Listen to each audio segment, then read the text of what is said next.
इस कहानी का मकसद ये है कि हम हमेशा खुशी को कल पर टाल देते हैं।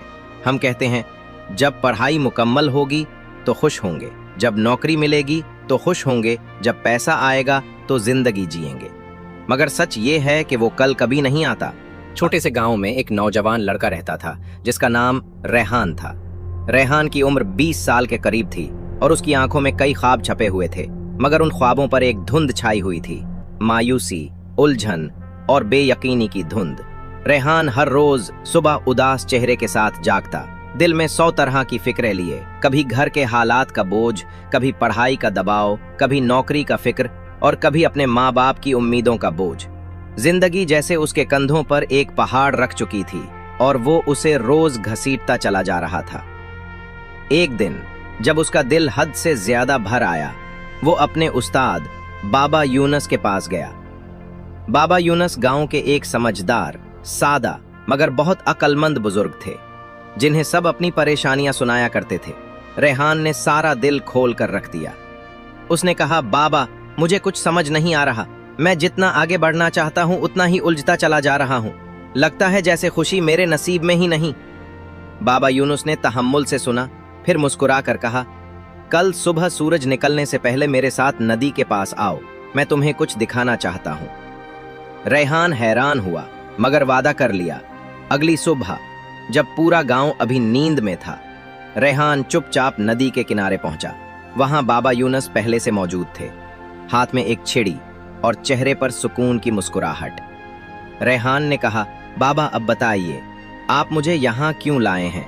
बाबा यूनुस ने कहा, बेटा हम इस नदी को पार करेंगे, मगर एक शर्त है, हम सिर्फ तब पार करेंगे जब नदी का सारा पानी खुश्क हो जाए और नीचे की जमीन दिखाई दे। रेहान हैरत से बोला, ये कैसे मुमकिन है बाबा? नदी तो हमेशा बहती है, अगर हम पानी के खुश्क होने का इंतजार करेंगे तो शायद कभी पार ही ना जा सकें।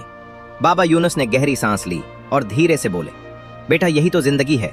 तुम ये सोच रहे हो कि पहले सारी मुश्किलें खत्म हो तब जिंदगी शुरू हो, लेकिन जिंदगी कभी भी इंतजार नहीं करती। नदी कभी खुश्क नहीं होगी, इसी पानी में रास्ता निकालना पड़ता है। रेहान चुप हो गया। बाबा यूनुस ने उसे नदी के पास बैठा कर कई बातें की। उन्होंने उसे बताया कि हर इंसान की जिंदगी में नदी जैसी मुश्किलात आती हैं। जो इंतजार करता रहता है कि हालात खुद ब खुद बदलेंगे, वो कभी पार नहीं जा पाता। जो हिम्मत करता है, कदम रखता है और बहाव के साथ चलने की हिम्मत रखता है, वही दूसरे किनारे तक पहुंचता है। रेहान ने उस दिन बहुत कुछ सीखा। बाबा यूनुस ने उसे नदी पार करवाई। दोनों ने पानी में पांव रखे और धीरे धीरे एक दूसरे का हाथ पकड़कर पार उतरे। हर कदम पर पानी का दबाव महसूस हुआ, हर लम्हे डर लगा कि कहीं फिसल न जाएं, मगर वो चलते रहे। जब वो दूसरे किनारे पहुंचे तो रेहान का दिल हल्का हो चुका था। उसने पहली बार महसूस किया कि उसमें हिम्मत है, वो कर सकता है, बस उसे कदम उठाने की जरूरत थी। अगले चंद दिन रेहान की सोच में तब्दीली आ गई। अब वो सुबह उठता तो शुक्र अदा करता। उसने अपनी पढ़ाई में ध्यान देना शुरू किया, छोटे छोटे काम करने लगा, गांव के बच्चों को पढ़ाना शुरू किया, माँ बाप की मदद की और सबसे अहम बात, उसने शिकायत करना छोड़ दी। उसे जल्द ही एक स्कॉलरशिप मिली और वो शहर जाकर पढ़ने लगा। शहर में भी उसे मुश्किलात आईं, लेकिन अब वो उसे नदी का पानी समझता और जानता था कि रास्ता पार करना है। रेहान एक कामयाब नौजवान बन गया। उसने एक छोटा सा इदारा बनाया जहां वो ऐसे नौजवानों को गाइड करता था जो मायूसी का शिकार थे।